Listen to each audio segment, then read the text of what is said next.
What up, y'all? Had to had to pick this one back up because people getting their feelings. So we're gonna continue the super fact about net neutrality and just clear up some things for some folks. Now,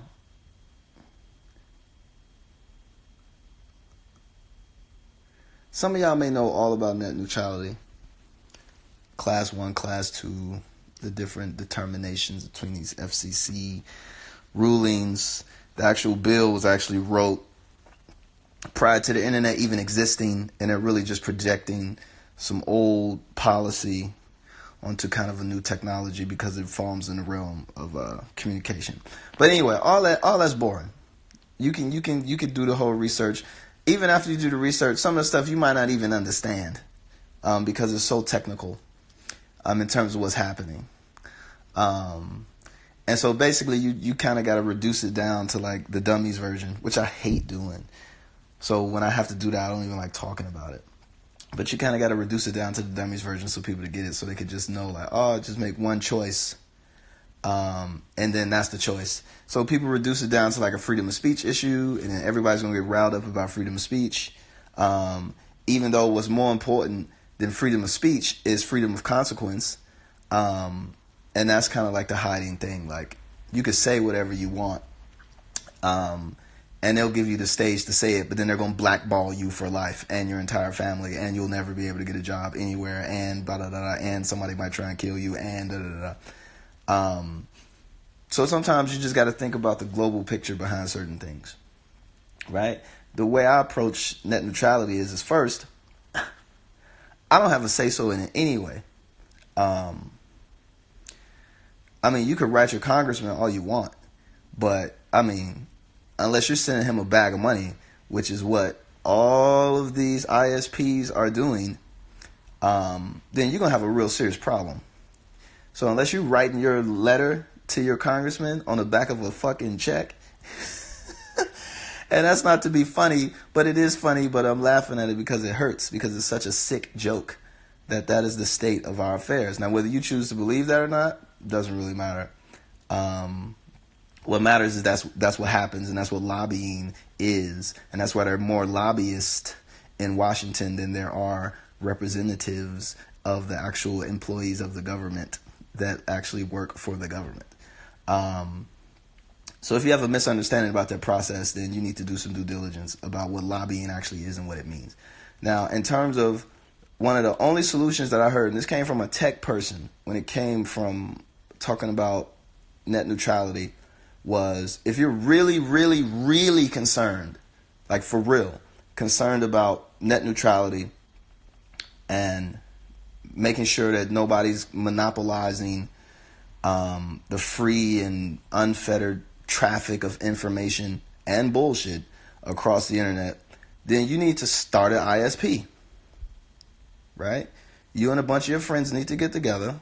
You need to go buy a bunch of servers and a bunch of broadcast equipment and all that stuff that goes into creating a network, and satellites and all of the other stuff. And you just need to create an ISP and make it open source, and free, right?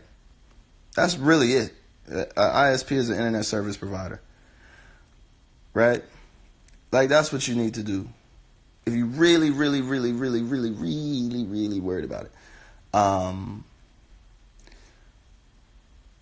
But other than that, I mean, you just keep throwing yourself at the political wall. But here's the funny part. They may pass it. It may get passed. They might keep it in the class that it's in, and that's great.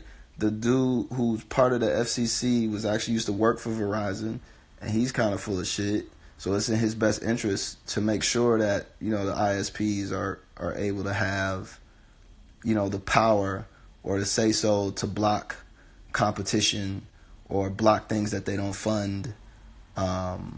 So like if Verizon, that's an example, if Verizon owned Netflix, and they were doing battle against Hulu, which is owned by whatever telecom company, Verizon would slow down or push traffic or ads or whatever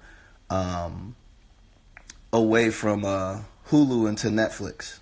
So they wouldn't allow equal access to the different companies and content providers on their specific service. So the way that you would have to do that to kind of choke it out or make sure that they play fair is set rules and regulations so that that doesn't occur, and create like consequences and incentive packages for them not to do that, or create a third system, whereas there is no competition between the two entities and you can guarantee service and all the other goofy shit. The government doesn't do it because the government is terrible at building networks. So they can't really do anything infrastructurally to kind of replace a Verizon or a or AT&T or any of that other stuff. And for that fact, neither are you. Anybody on Instagram right now is unable to do the same shit and guarantee a certain level of quality or consistency of service, or pricing where an internet bill isn't $5,000 fucking dollars for one person and $10 for another person. So I mean, overall, it's like a good thing. My concern is that, and this was the crux of my thing, I'm not downplaying or belittling somebody's passion about net neutrality. I'm not making an overstated kind of thing that I know exactly what that shit is and how it's going to work. I know the basics, and because I only know the basics, I don't talk about the shit. What I'm talking about is our historic relationship to the internet as a whole is problematic for certain people. And when I say certain people, I'm going to just say a bunch of people. Internet, it distracts us, it slows us down, makes us counterproductive, it has all this shit. Most of the shit that we do on the internet is bullshit. Most of it is really like you're worried about them slowing down the internet, but you're not worried about the content that they give you, right? Where the content is kind of counterproductive to your homeostasis as a human being. Right? Because it's promoting you to go do dumb shit or go eat dumb shit or go look at dumb shit or to waste your time arguing about dumb shit that has no real consequence in your life, or to get involved with things that have nothing to do with you and never will have anything to do with you, or things to play on your emotions to make you feel a certain way about certain things, which in and of themselves aren't really that real to even begin with. And we could go through memes and GoFundMes and all type of shit, where you look at the crux. So my point was just to look back at your personal relationship to the internet. If you're caught up in net neutrality, because you're putting the carriage in front of the horse, if you're not pushing a healthy lifestyle, and I'm not saying do away with the internet, I'm saying just prioritize your personal relationship to the internet before you get caught up into something like net neutrality, which half of you motherfuckers don't even understand, and then the other half of you can't do anything about it. Right?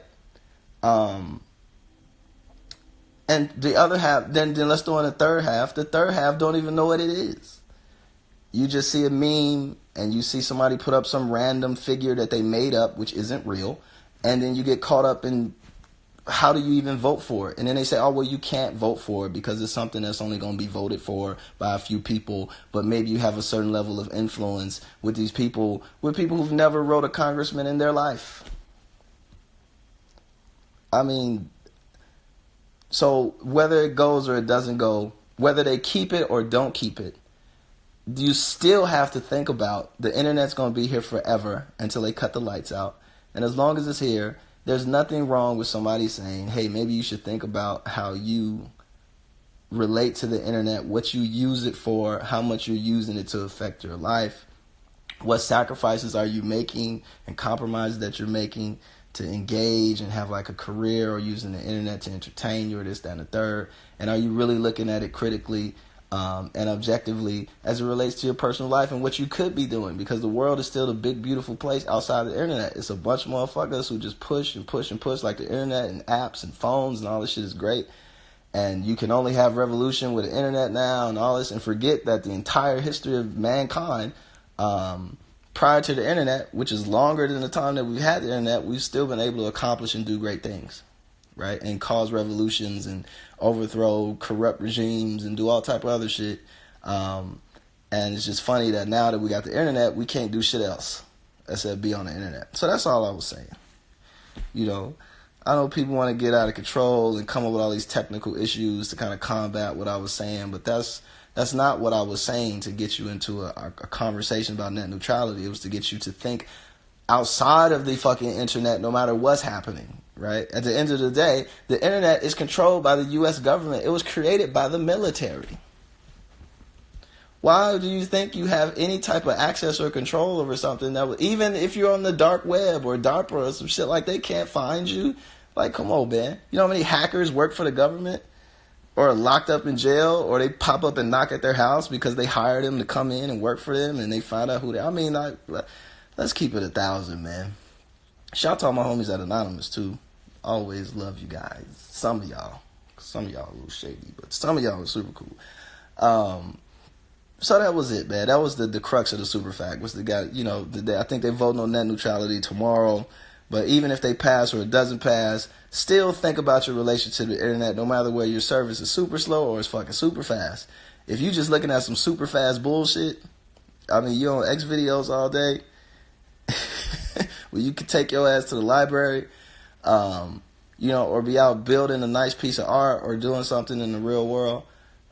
Maybe you need to rethink your relationship to the internet. That's all I was saying. That was it. You know, so whichever side of the net neutrality space you're on, good luck tomorrow. But at the end of the day, try and curb the bullshit that you allow into your life coming through these screens, right? Because all this shit ain't that good. It ain't all good. It's not all bad either. Some of it's great. But the part of it that's really great is like that compared to all the bullshit that's over here. So my fist is the bullshit. How much of this shit is actually beneficial and productive to our lives is probably like that much, right? So don't get it confused. These people get you hyped up to go to bat for something that you don't even know shit about, that they half know shit about, and the other half can't even really do shit about. So again, just be careful with who you allow to write the narrative of your life. You know what I'm saying? All right, that's it. Super facts. Rambles over. I'll see y'all later. Deuces.